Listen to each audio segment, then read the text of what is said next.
வசனம் பிரதி வசனமாக வாசிக்கும்படி கேட்கிறேன். 1 கொரிந்தியர் 11ஆம் அதிகாரம். நான் கிறிஸ்துவை பின்பற்றுகிறது போல நீங்கள் என்னை பின்பற்றுகிறவர்களாய் இருங்கள்.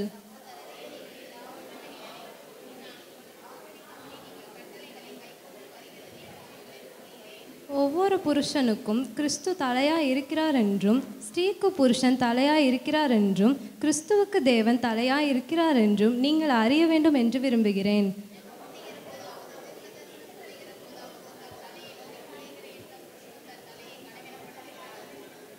ஜெபம் பண்ணுகிற போதாவது, தீர்க்க தரிசனம் சொல்லுகிற போதாவது, தன் தலையை மூடிக்கொள்ளாதிருக்கிற எந்த ஸ்திரீயும் தன் தலையை கனவீனப்படுத்துகிறாள். அது அவளுக்கு தலை சிரைக்கப்பட்டது போல் இருக்குமே.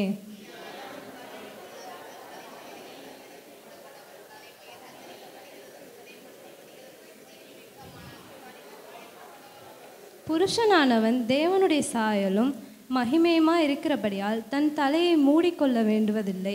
ஸ்திரீயானவள் புருஷனுடைய மகிமையா இருக்கிறாள். புருஷன் ஸ்திரீக்காக சிருஷ்டிக்கப்பட்டவன் அல்ல, ஸ்திரீயே புருஷனுக்காக சிருஷ்டிக்கப்பட்டவள். ஆகிலும் கர்த்தருக்குள் ஸ்திரீ அல்லாமல் புருஷனும் இல்லை, புருஷன் இல்லாமல் ஸ்திரீயும் இல்லை.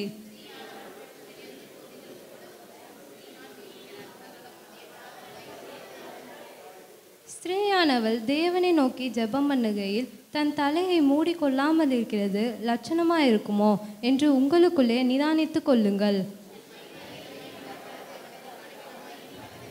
ஸ்திரீ தன் மயிரை நீளமாய் வளர்க்கிறது அவளுக்கு மகிமையாக இருக்கிறது என்றும் சுபாவமே உங்களுக்கு போதிக்கிறதில்லையா? தலைமயிர் அவளுக்கு முக்காடாக கொடுக்கப்பட்டிருக்கிறதே.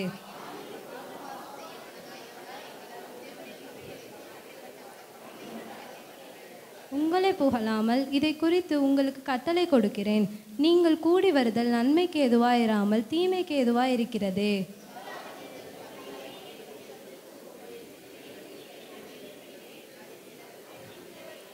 உங்களில் உத்தமர்கள் இன்னார் என்று வெளியாகும் படிக்கு மார்க் பேதங்களும் உங்களுக்குள்ளே உண்டாயிருக்க வேண்டியதே.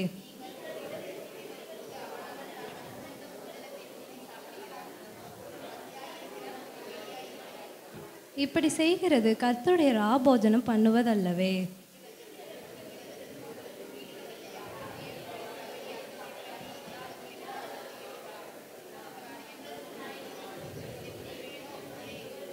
நான் உங்களுக்கு ஒப்புவித்ததை கர்த்தரிடத்தில் பெற்றுக்கொண்டேன். என்னவெனில், கர்த்தராகிய இயேசு தாம் காட்டி கொடுக்கப்பட்ட அன்று ராத்திரியிலே அப்பத்தை எடுத்து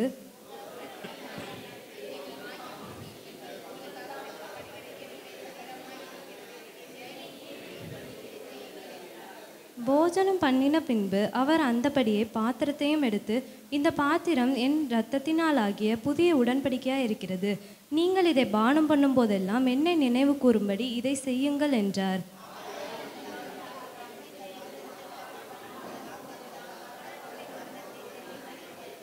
இப்படி இருக்க, எவன் அபாத்திரமாய் கர்த்தருடைய அப்பத்தை புசித்து அவருடைய பாத்திரத்தில் பானம் பண்ணுகிறானோ அவன் கர்த்தருடைய சரீரத்தையும் இரத்தத்தையும் குறித்து குற்றமுள்ளவனாயிருப்பான்.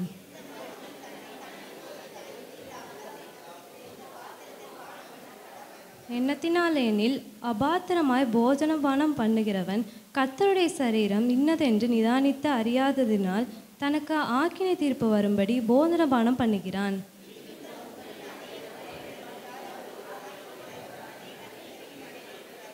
நம்மை நாமே நிதானித்து அறிந்தால் நாம் நியாய தீர்க்கப்படுவோம்.